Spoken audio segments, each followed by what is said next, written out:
My name is Damon West. He was a rising star, a Friday night hero in his Texas town. I grew up in a giant melting pot of a city. My parents raised us right. 2 brothers, Brandon and Grayson. And I had a loving family, a loving home. And my mother was a saintly Christian woman. His dad, the longtime sports writer at the Port Arthur News. In 1971, he was the first sports writer to put a black athlete on the front page. My dad and Jimmy Johnson being best friends. I would go to a lot of the games and hold his headphone cord on the sideline. That's Damon celebrating. He was the golden child, a 3-year starter at Thomas Jefferson High School. He had it all. The media was there when he signed his football scholarship to North Texas. Damon West, who throws to Coleman, caught it behind the line at about the 38, and that will be it. That's the last play I ever played in college, y'all. My shoulder had a 3rd-degree separation. I never played college football again. When football was gone, and I filled my life up with cocaine, ecstasy, pills. I went on to work in Congress. I worked for a guy running for president of the United States. I worked for one of the biggest Wall Street banks in the world to train to be a stockbroker. It was there at that job that I was first introduced to the drug that would almost take my life. I smoked that drug one time. I'm up for 4 days, instantly hooked. I went from working on Wall Street to living on the streets of Dallas, man, sleeping on park benches, sleeping in alleyways. To support his habit, Damon and his addict buddies started breaking into so many homes, police dubbed them the Uptown Burglars.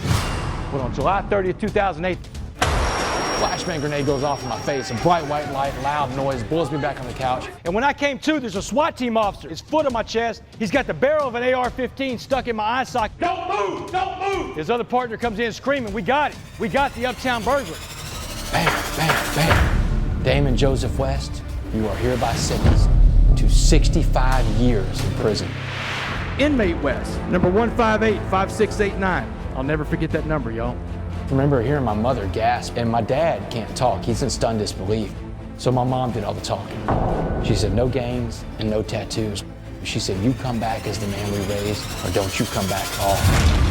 There was one guy, this old black guy named Mr. Jackson. And Mr. Jackson, in his 60s, a seasoned convict. And Mr. Jackson said, I'm gonna lace you up. I'm gonna tell you how you're gonna survive this. He said, first thing you need to know is prison is all about race. First couple of months, you're gonna fight for your life. He said, you don't have to win all your fights, but you do have to fight all your fights. He said, the strongest man in prison always walks alone. He said, look, I want you to imagine prison like a pot of boiling water. He said, everything we put in boiling water is gonna be changed by the heat and the pressure in there. He said, I'm gonna put 3 things in that pot of boiling water and see how they respond.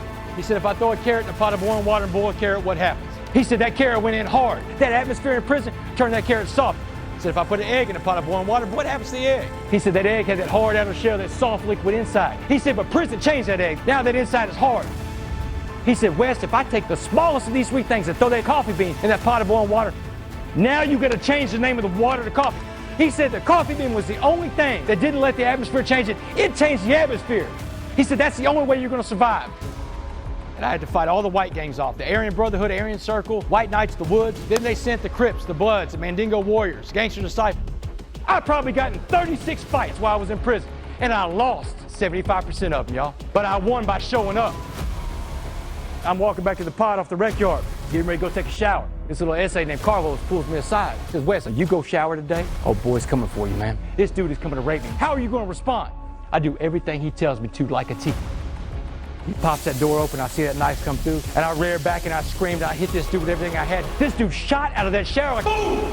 He's on the ground, man, he's dropped his knife. I throw his bag down and I start beating this dude. 2 of his gang brothers fly up the stairs, man, he's a Mandingo Warrior. They said, man, if you lay another hand on that dude, we'll toss you off the run. I grab my bag, man, go in my cell, close the door, slide up against the wall, start crying like a baby, man. That adrenaline is burning off. When I woke up, it was a new day. I never had to fight again the rest of the time I was there, y'all. I was able to free myself up, work on myself mentally, spiritually, emotionally, every day. I woke up every day and said, you know what? My mind, my body, and my soul is gonna be exercised today somehow. I got in that chapel. Guess what I found in the chapel in prison? Other coffee beans. They were all hiding there, apparently. I got into recovery in prison, and I started getting the tools I needed to deal with my addiction. The secret to life is to serve others. On November 16th, 2015, parole lets me out, unheard of on a life sentence. I was going home, y'all. 7 years, 3 months, I walk out of prison. My parents are waiting out there in the parking lot. We go out there and we hug and we're crying, and I stop it short. I said, y'all, let's get in the car, let's go before they change their minds. I got with a couple of guys back home, the assistant chief in the DA's office. I go around telling the coffee bean story, and it's caught on in college football programs all over the country, in corporations and schools. And bring this message, this warning, and a message of hope. What he has done with his life, it's impressive. It really is. You can really see the rehabilitation in him.